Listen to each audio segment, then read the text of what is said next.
One of the things that you need to consider when it comes to subscribing to the cloud, using the cloud that someone else provides, or building your own, is the different cloud service models. And what these different service models do is they define how much of the functionality is handled by the cloud and how much of it are you responsible for. So we talk about these as different as-a-service models, and they define what your responsibility is and what the cloud service provider's responsibility is. So the first one is software as a service, or SaaS. And this means that consumers use software installed, configured, maintained, patched, and upgraded by the service provider. So all of the patching, all of the upgrades, all of the maintenance, that's someone else's responsibility. You just use the software. Typically, it uses a subscription model for X number of users. So you say, I want to use this service called, I don't know, maybe something like an accounting package or an engineering data storage solution or anything like that. And I have 15 people that need access, or I have 150 people that need access. That would be software as a service. The software is completely managed by someone else. You just use it. Office 365 is an example of software as a service. The requirement is really just a compatible browser. You don't need to deal with what operating system you're on or anything like that, because you're accessing it through a browser that supports whatever technologies are required. Usually an HTML5, JavaScript, CSS browser, in most cases, is going to be able to access the site. So you're talking about browsers being available on Linux, Windows, and Mac, and even on mobile devices like tablets and phones and so forth. Now, the next model is the platform as a service model.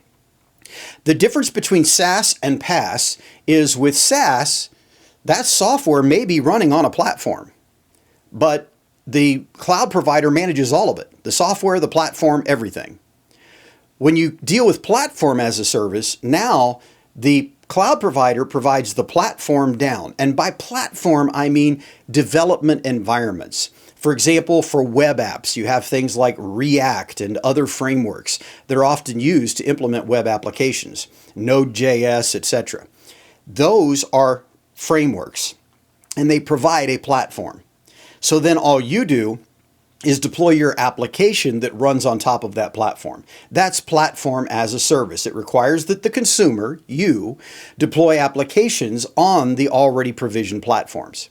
This allows you to avoid platform and operating system management. The service provider installs, configures, maintains, patches, and upgrades the hardware, the operating systems, and the frameworks. Everything that's needed for the application to work.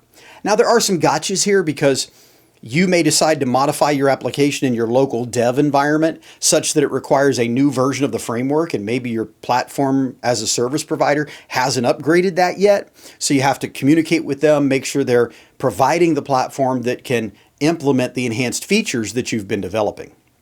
Then we have infrastructure as a service. Notice we keep going down lower and lower. We started out at the top. It's just the software, and then it's just the platform, and now it's the infrastructure is provided. So infrastructure as a service says, all right, we're going to require that consumers deploy virtual servers when they want them. They'll install, they'll configure, they'll maintain, they'll patch, they'll upgrade everything from the operating system up. So they've got to deal with the operating system and the platforms and the software. The only thing you don't have to do is physically set up and install a physical server. That's taken care of for you by the cloud. The service provider will implement and maintain the hardware and virtualization, including not only the virtualization hardware to run servers, but also the networking hardware for everything in your cloud to talk to everything else in your cloud and to talk to the internet. All you need is a network connection to the internet so you can get to that cloud service provider.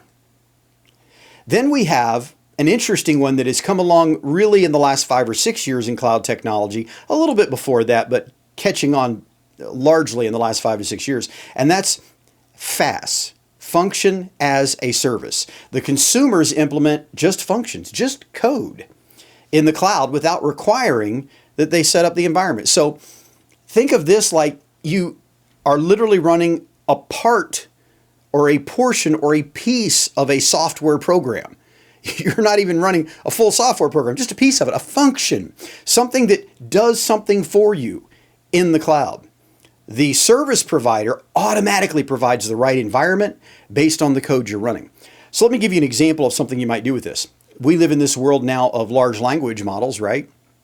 Maybe you want to take PDF files and you simply want to call a function in the cloud that you provide a PDF file to it. It automatically extracts the text from that PDF file and sends it back to you so that you can use that text for RAG, LLM, AI functionality, right? That kind of thing. And so that would be an example of a function. And another one would be as simple as performing a mathematical calculation that you need to be performed. And you simply call on it when you need that performed. That's function as a service.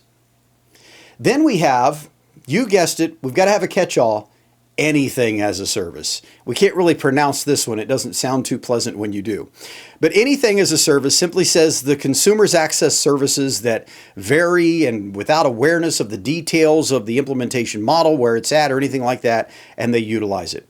And the service provider provides the service, streaming, storage, mobile app support, whatever is needed for this, anything as a service.